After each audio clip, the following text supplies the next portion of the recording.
Olá pessoal, tudo bom com vocês? Aqui é a Polly do Entre Livros e Personagens e hoje nós vamos conversar sobre as 9 leituras do mês de março.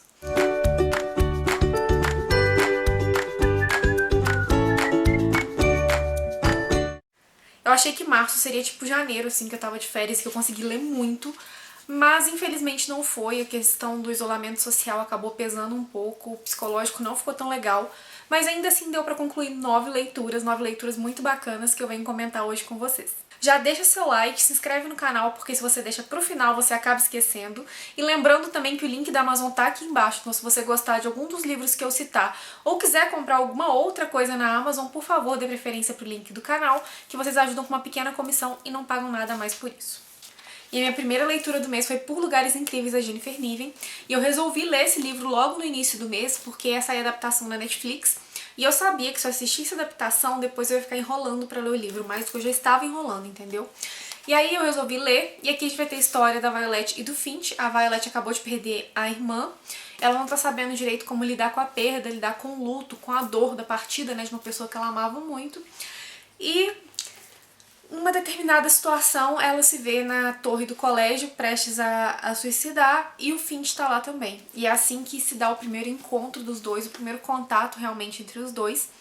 E depois disso, eles acabam se aproximando por um projeto do colégio, onde eles vão conhecer lugares incríveis que pertencem à cidade deles. E essa foi uma leitura que eu gostei muito, eu me senti muito envolvida com tudo que estava sendo narrado, com os personagens, com as questões deles, porque o Finch principalmente, ele tem várias questões, tem várias nuances que não são mostradas no filme, né? Então se você assistiu o filme vale a pena ainda ler o livro, porque ele é muito mais completo e o Finch do filme não chega a 1% do que ele é no livro, as complexidades e os traumas e tudo pelo que ele passa, enfim. E assim, foi um livro que eu não tô falando muito porque eu acho que seria spoiler falar as coisas sobre ele, mas foi um livro assim que me tocou muito, que me deixou com o emocional muito abalado. Eu terminei esse livro chorando. E, assim, gente, gostei muito da leitura, achei uma leitura, assim, fantástica, mas não acho que seja uma leitura pra todo mundo, porque pode despertar alguns gatilhos, sabe? Mas, enfim, se você se sentir preparado, recomendo que leia, porque vale a pena. E a minha segunda leitura do mês foi uma biografia em quadrinhos da Frida Kahlo, a minha tá emprestada, eu vou deixar a capa aqui. E assim, gente, esteticamente a HQ é lindíssima, sério. Assim que eu pegar de volta, eu faço um vídeo pro IGTV, eu posto fotos dela no feed, enfim. Não vou deixar de mostrar pra vocês porque ela é muito linda mesmo.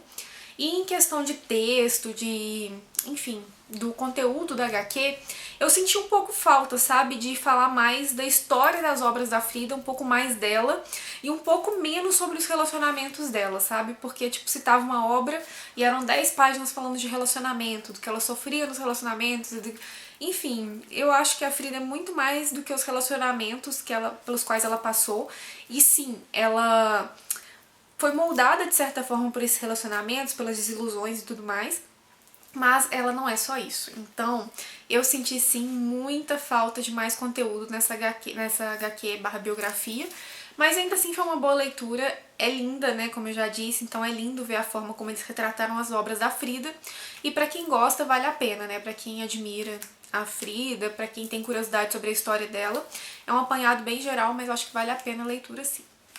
E a minha terceira leitura do mês foi De Repente Uma Noite de Paixão, da Elissa Kleypas. Já falei muito sobre esse livro num vídeo só sobre ele, dei 5 motivos pra vocês lerem, então não vou ficar sendo repetitiva, vão lá conferir assim que acabar esse vídeo, mas já adianto que foi uma leitura maravilhosa e eu quero muito que vocês conheçam um pouco mais sobre ela, então assistam o vídeo. E a minha leitura seguinte foi Todas as Suas Imperfeições, da Colleen Hoover, e aqui a gente vai ter a história da Queen e do Graham.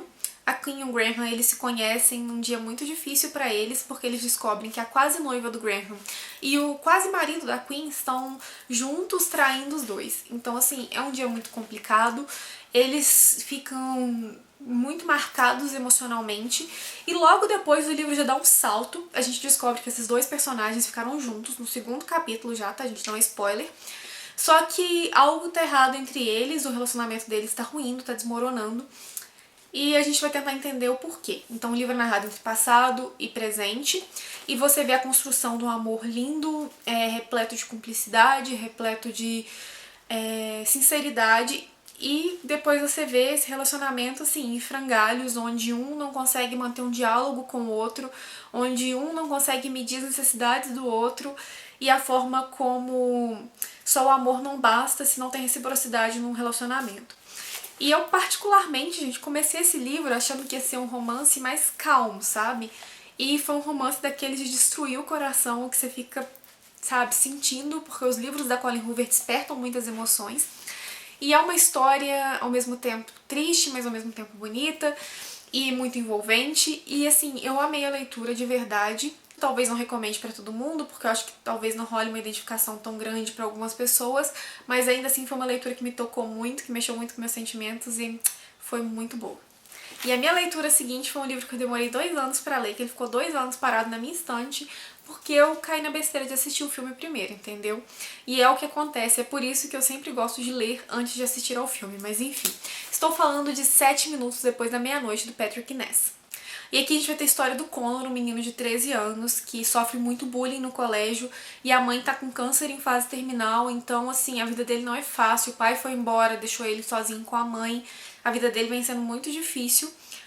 E uma outra coisa meio peculiar acontece, que é um monstro começar a aparecer pra ele 7 minutos depois da meia-noite pra contar algumas histórias pra ele. Esse monstro fala que vai contar 3 histórias e depois que ele terminar essas histórias, o Connor vai ter que contar a verdade dele, vai ter que contar a história, o segredo que ele vem escondendo. E assim, é um livro curtinho, você lê numa sentada, mas é um livro muito emocionante. Ele tem uma mensagem muito bonita e as histórias também, quando você vai entendendo as histórias que o Salgueiro, né, que esse monstro vai contando, e entendendo os motivos que ele tá contando aquelas histórias e a lição que ele deixa no final de cada uma delas, sabe? É tudo muito emocionante, muito bonito. E você se emociona muito com o Connor, sabe? Foi uma leitura da qual eu gostei muito e eu recomendo. Ainda que você já tenha assistido ao filme, também vale a pena. E aí, gente, logo depois eu li A Garota do Lago, do Charlie Donlia. E esse livro é um thriller, né? E foi a trollada do meu ano. Por quê? Porque eu estava super envolvida na história, querendo saber quem tinha matado a Becca. E tcharam! Na parte que é revelada quem matou a Becca, as páginas estão em branco. E na parte que é revelada as motivações de quem matou a Becca, as páginas também estão em branco. Então, assim, eu fiquei desesperada, porque quando eu vi as 2 primeiras páginas em branco, eu falei, não, tudo bem, eu vou continuar lendo, que vai dar pra entender o que aconteceu. Não deu, né, porque era o assassino. Aí logo depois que apareceram as outras 2 páginas, eu falei, eu vou continuar lendo, que vai dar pra entender. Não dava também não, mas agradeço as pessoas que me ajudaram, né, que me mandaram as fotos, né, dessas páginas que estão faltando pra eu poder terminar a minha leitura, porque a Faro não vende e-book, então era meio difícil. E eu não anotei os nomes, me desculpem, mas eu agradeço muito, tá? Se sintam agradecidos, por favor, porque se não fossem por vocês eu não saberia o desfecho dessa história. Enfim, aqui a gente vai ter a história da Becca, que é uma moça que ela é estudante de Direito, ela tava fazendo uma pós, se eu não me engano, tava se dedicando muito, e ela é assassinada brutalmente na cabana dos pais dela, e temos a Kelsey. A Kelsey ela é uma investigadora que passou por um trauma muito grande recentemente, ela estava afastada do trabalho e ela procura o chefe para voltar. E o chefe acaba dando esse caso da Becca para ela, né, investigar e montar uma reportagem justamente porque ele acha que vai ser uma coisa mais tranquila. Só que ele tá muito enganado. E a Kelsey, ela vai se ver seguindo os passos da Becca, tentando entender quem a matou, quais eram as ligações dessa pessoa com a Becca, porque parece que não houve arrombamento, e o porquê da pessoa ter tomado essa atitude, se a Becca tinha inimigos, se não tinha, enfim. E ao passo que a gente vai acompanhando essas investigações da Kelsey, vendo o que aconteceu, né, ela tentando juntar as peças do quebra-cabeça, a gente tem um diário também da Becca que vai nos acompanhando até o momento da sua morte. Então a gente vai pegando fragmentos de uma história de uma e de outra e vão se juntando. E a gente se vê preso, gente, do início ao fim desse livro, entendeu? Eu fiquei louca pra saber quem era o assassino, eu fiquei louca pra saber o que tinha acontecido com a Kelsey, e a gente vai acompanhando e vai se enredando e vai se sentindo cada vez mais ansioso pra descobrir o final. E assim, o final. Eu tinha visto muitas críticas sobre ele, realmente eu acho que poderia ter sido assim, um pouco menos corrido e um pouco mais trabalhado, mas não é insatisfatório, muito pelo contrário, é um bom final. E é um livro, assim, que envolve muito e que prende muito o leitor. Então, apesar de achar que o final podia ter ido um pouquinho mais além, foi uma leitura da qual eu gostei muito e recomendo muito pra vocês também. E aí, logo depois, eu li Um Casamento Conveniente, da Tessa Dare. E, gente, que vontade de abraçar esse livro. Que livro maravilhoso, sério. Eu amo os livros da Tessa Dale, eu acho que isso não é novidade pra ninguém. E esse aqui, gente, se tornou um dos meus queridinhos porque... é muito maravilhoso. Aqui a gente já vai ter um início inusitado, que é a Emma chegando na casa do Duque de Ashbury, né, que a gente vai chamar ele de Ash a partir de agora. E ela é uma costureira que fez um vestido pra noiva dele. E como não vai ter mais casamento, a noiva não quer pagar e ela também não quer ficar no prejuízo. Por quê? Porque ela precisa do pagamento pra pagar suas contas.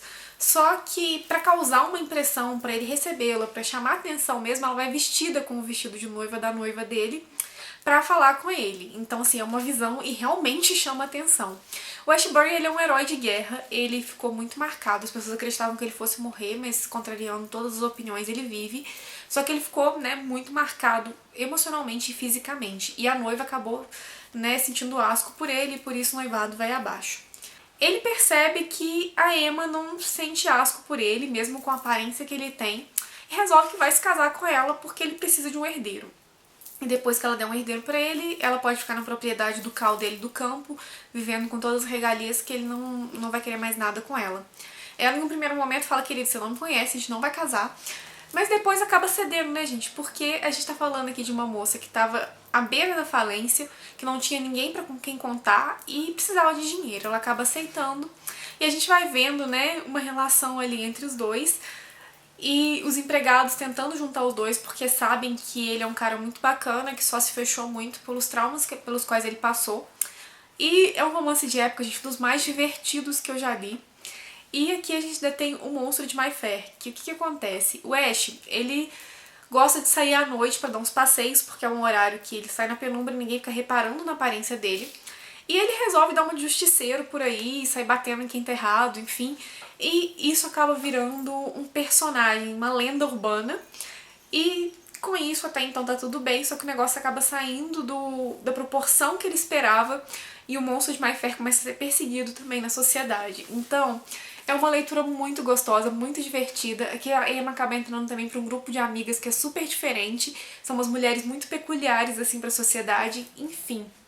Leiam Tessa Dale, vocês sabem que a escrita dela é maravilhosa. E deem uma chance pra esse livro, porque eu tô encantada, mal posso esperar pra ler o próximo. E a minha leitura seguinte foi o segundo tomo de David Copperfield. A gente terminou a leitura coletiva. E, gente, a vontade de abraçar esse livro, de guardar os personagens no potinho, de tão maravilhoso que é. Vai ter um vídeo só sobre ele aqui no canal, talvez seja um dos próximos vídeos que vão sair por aí.